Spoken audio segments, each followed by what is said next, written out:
All right, Paulie, mate, how do we react to the fights tonight? Nikita Tszyu, Michael Zerafa, your reaction?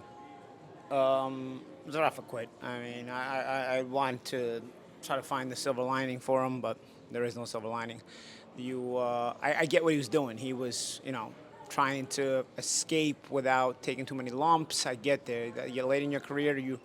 You end up fighting more to not lose rather than to win, and hopefully you try to skate by in the winning fights, or at least, like I said, not lose. And he found a way to not lose tonight by found this out. The fight was getting a little rocky in round two. I thought he had a pretty good first round, actually, but the fight was getting rocky in round two. It was still competitive, but you could see he was turning into a physical fight. You could see where it was going. It was going to be a physically draining fight. And, he didn't want it. And I had been saying I kind of saw that in him early in the week, where I was like, I'm not sure he's mentally fully there, He's had a lot of tough fights, and that you come to a point in your career where you're not always looking to be in the toughest fights. You're trying to navigate that and balance that tightrope between being in dangerous fights because you got to get paid for them.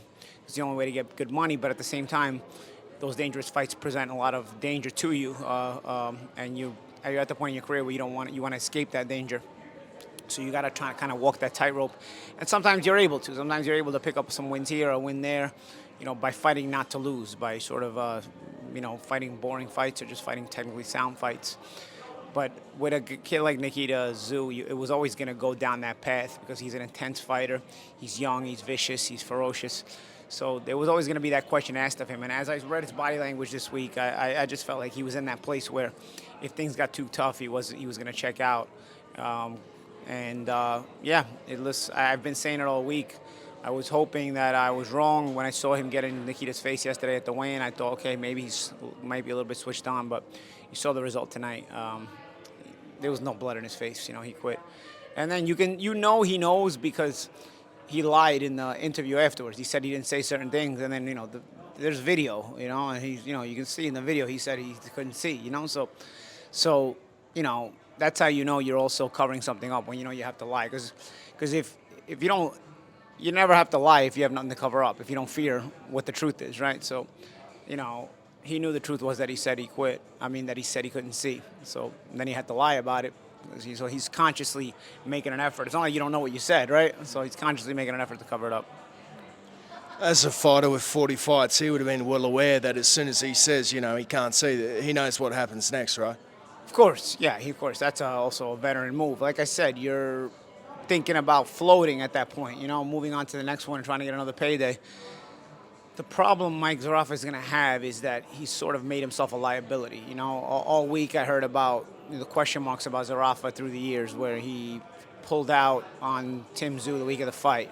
And this fight was originally scheduled for November, and he pulled out on this one originally as well. He's very difficult to deal with.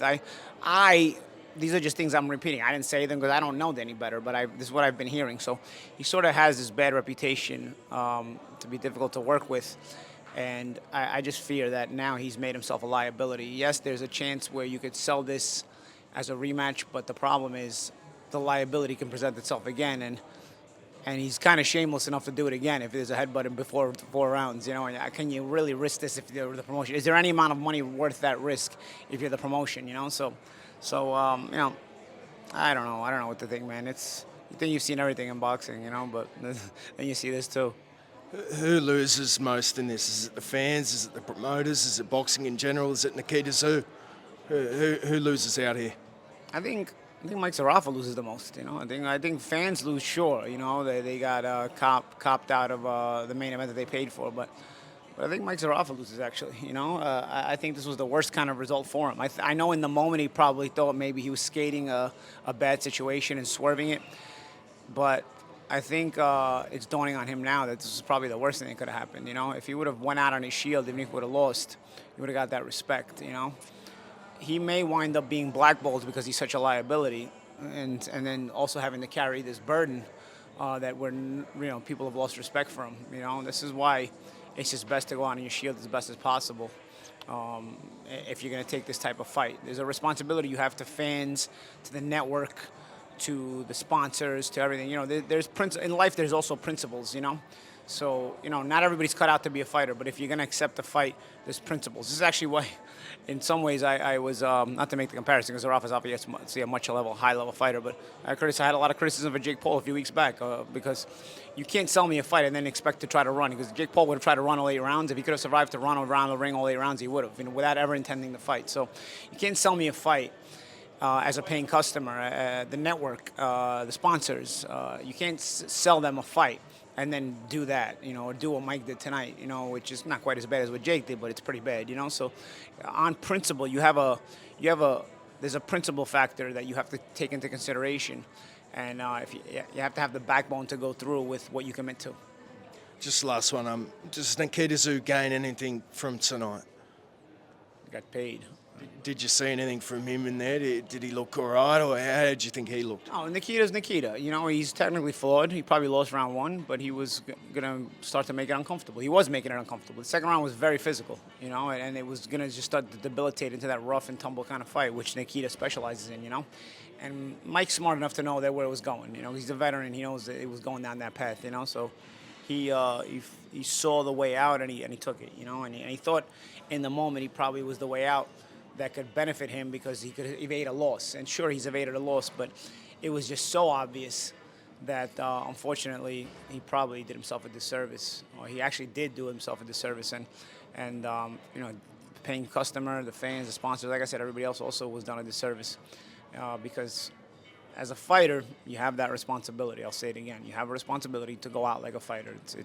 It's what you're supposed to do. It takes a backbone to be a fighter. You have to follow through with what you commit to. And he committed to this by signing that contract for this fight. Thanks, Paulie. Appreciate it, man. You got it.